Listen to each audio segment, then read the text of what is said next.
Hey, welcome to the Fantasy Sports Wrap. Michael Potter. And Darren Phillip. Two different locations. That's why the split screen. Darren's at home in sunny Phoenix, Arizona at our home studios. Right? Not so much where you're at, huh, Mike? No, not so much for me. Orem, Utah, raining, trying to get in some GCU baseball games, but wanted to bring this to you to talk a little bit because, man, there's a lot of movement going on, I think, in the standings this week, and not in a good way for moi. No, not at all. Phoenix Towers really taking it to you this week. The rookie, and of course, he's been chirping about it all week, too. And we'll probably give him a chance to talk about it firsthand on our first interview on Monday. But yeah, he's up big. Mounties leading Bandits 9-1, which I'm in favor of since Bandits is in my division. I could use a little help there. And Slammers is back on track supposedly this week with an 8-1-1 win lead, I should say, over Team Britain. So those are the big ones. I'm in a 6-4 battle right now with Tillman Pride as we're battling to stay out of the basement in our division. And the other one is Docs and Jocks trailing Team Domorowski 5-4-1. So that's yeah. kind of Those last two are going to be pretty even and not Right. a ton of movement. But you look at it right now. Phoenix Tower, the best team in the league, in the everywhere, 13 wins. If he gets 9 spot on me and jumps up that high, and with Mounties could get an 8 spot, 9 spot, and jump up, those guys will have 22 and 20 wins respectively between them. That's a big lead, and we're early. I mean, just through 3 weeks, so Right. There's still a chance. But you don't want to let these guys get too far away because then you won't catch them. This is how good it's going for Team Phoenix Tower. Okay, he actually picked up a win on Monday and didn't from the week before. Darren, it was a scoring change. Walk him through that. People who aren't familiar with it, when there's an official scoring change, it affects your fantasy stats. It does, and you can just to let you know, you can look at these changes yourselves when you go either on the league or the team page. You go to the top of the page. There's the white banner that has the menu options. You click on the one that says more. It's a drop-down menu, and then you click on stat corrections. And what happened was they played Domorowski. Phoenix Tower played Domorowski last week. Domorowski had Jonathan LaCroix, who had an RBI taken away from him on a stat change, and that actually affected the RBI category because it was tied. But with that change, Tower got the RBI category, so that went from a tie to a 1 category for him. So that's why there was a change in the standings, a small one, a half game for Tower and for Domorowski.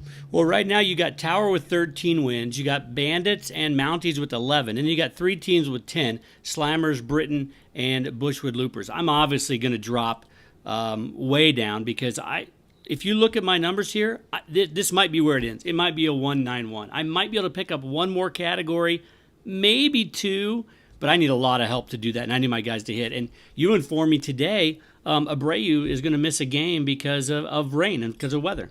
Yeah, the Sox Royals, they had their game suspended last night. It was tied at 2. They're going to resume that tomorrow, weather permitting, at 1 o'clock Central Time in Chicago. But the game today was lost, and they're not going to schedule a doubleheader, obviously, finishing up a suspended game tomorrow. So, yeah, you lose a game this weekend, and with where you're at, you can't afford to be losing numbers, especially with a guy like Abreu, who is one of your top producers. Well, and it's a division game, so they'll make that up later in the year. So there will be another time where I'll pick up a game. Knowing my luck, it'll be a time I'm already either winning big or losing big, and it won't matter. When I need it, they don't. But as you can imagine, the way my team's been playing, and my strategy really blew up on me this week. I didn't trade Tillman in time or get rid of Tillman in time, and he blew up. But Johnson for the Braves has blown up twice this week now, and I just don't have enough innings to eat that up, so my ERA and WHIP goes out the door. And in the past, no matter how bad my team hit, I was winning saves, and I was competing on ERA and WHIP and winning those categories a lot of times. And with my strategy, there's not a lot of room for error. If you have 1 or 2 guys blow up, you're done. Right. I kind of wish you would have had this problem when you played me because it worked out perfectly. You got your saves and your ERA. I know, huh? You guys all pitched lights out. I mean, you didn't have any implosions at all, but that's the risk you run when you don't have the starting pitching to kind of bring that ERA and WHIP down. Well, and we started the Buzzsaw of the week. I think it was Baracho's Buzzsaw last week. Yep. And first week was Shellsville Slammers. We're going to have a tough time picking a Buzzsaw of the week. We kind of think we know who it might be if things continue, but there's 3 good Buzzsaw potential candidates right here. Oh, yeah, absolutely. Mounties is putting up really good numbers. He's got 35 runs, 8 homers, and 40 RBIs, and there's still 2 days left. He's also hitting .315, which is far and away It's insane. better than anybody else right now in the league. I'm hitting 225. So if I were playing him this week, I'd be in big trouble. That's for sure. Well, and that's what we talked about. Mounties is definitely the leader in the clubhouse. But last week when Baracho was the buzzsaw against you, we said, hey, look, it changes from week to week. So this is a guy who put up crazy numbers last week. Now he's getting his rear end kicked this week. And, I mean, nothing really changed. I guess he probably didn't have as many two-day starters as he did the week before. But he just ran into a guy who is actually hitting the ball really well. But Mounties his team has been playing well from the get-go. He's got a really nice team, and they've been playing well every week. They really have. I mean, you look at his team on paper, and I mean they're decent.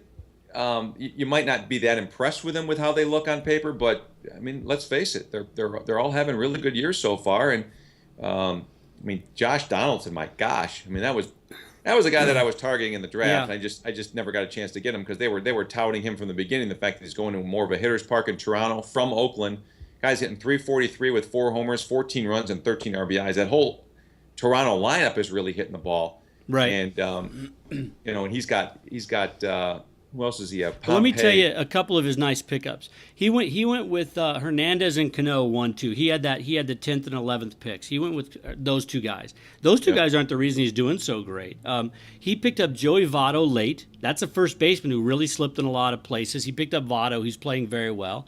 He grabbed Billy Butler, who I didn't think would be that great for the A's, and he's started off the house of fire. Martin Prado is playing very well, and he's multiple positions. That's another guy. You mentioned Donaldson. He grabbed Derek Norris, who's having a great week, 5 runs, 4 RBI, hitting 444 for the week. A guy I thought about. Mike Moustakas. I didn't want anything to do with the Royals because typically they start kind of a little bit slow, and they're on fire. So Moustakas, and then he picks up, I don't know how to say it, Jairus Familia, the New York Mets relief pitcher, 2 saves this week, and a 0 ERA and a .5 whip. Yeah.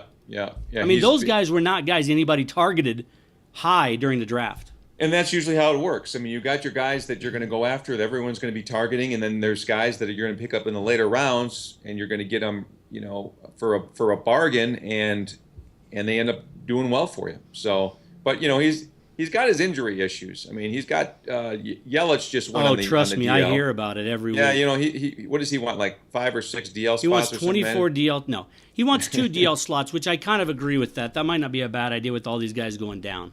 Right. It's something to do for next year. Yeah, something we can think about for next year. And then Lorenzo Cain, just got suspended. I don't know if you heard 5 that. games or 2 games? I think 2 games. Bunch of suspensions went down. You should check that out. Ventura got the most. He should have. Knucklehead. I'm a Royals fan, and what he did was just stupid. He got 7. Volquez got 5. Cain got 2, and Kelvin Herrera got 2. Yeah, and I think Sales and Sales got Samardzija. 5, and Samardzija. They each got 5, but which is what, 1 turn in the rotation. Yeah, to me, it should be 5. It should be 5 starts. You want to really punish a guy, or 3 starts? Yeah, multiple starts. I mean, even 2 starts would be 10 days. Right. Right. But the Royals started that. I mean, Cain's been getting hit a lot, but there's a way to retaliate, a way not to retaliate. Anyways, that's neither here nor there for us in fantasy. Other than if you got those guys, Ventura's going to miss a start. Cain's going to miss a couple games, and he's been on fire. Right. So you got to be careful about that. But then we're focusing on this one, Mounties and Baracho, and I'm sure McKenzie loves it and Pat hates it. But look at this. How many RBI did Cespedes have against you that last day? Did he have a grand slam and like 6 or 7 RBI? He had 6 or 7. He had and 2 home runs, RBIs between 2 guys on the last day. But this is my point. Cespedes had a grand slam and a solo. So 2 home runs, 6 RBIs on the final day. He's hitting 267, no homers, and 3 RBI for the entire week this week. Yeah. And that's just what happens. Yeah. He had Cespedes had 6 RBIs. Adam Jones was 4 for 5 with a homer and 5 RBIs. Yeah, he had 2 home runs, and that's just the way it goes. Adam Jones has not hit a home run the entire week. No RBI, only 2 runs, and hitting 294. That's why I mean, we're talking about how great Mounties is playing, and they are playing great, but he's catching Pat on a week where none of his guys are doing what they did the week before. Well, I mean, you look at the first week. Adrian Gonzalez hit 5 home runs. Yeah. 6 home runs against 5. me. Yeah. He's homered once since. I think twice.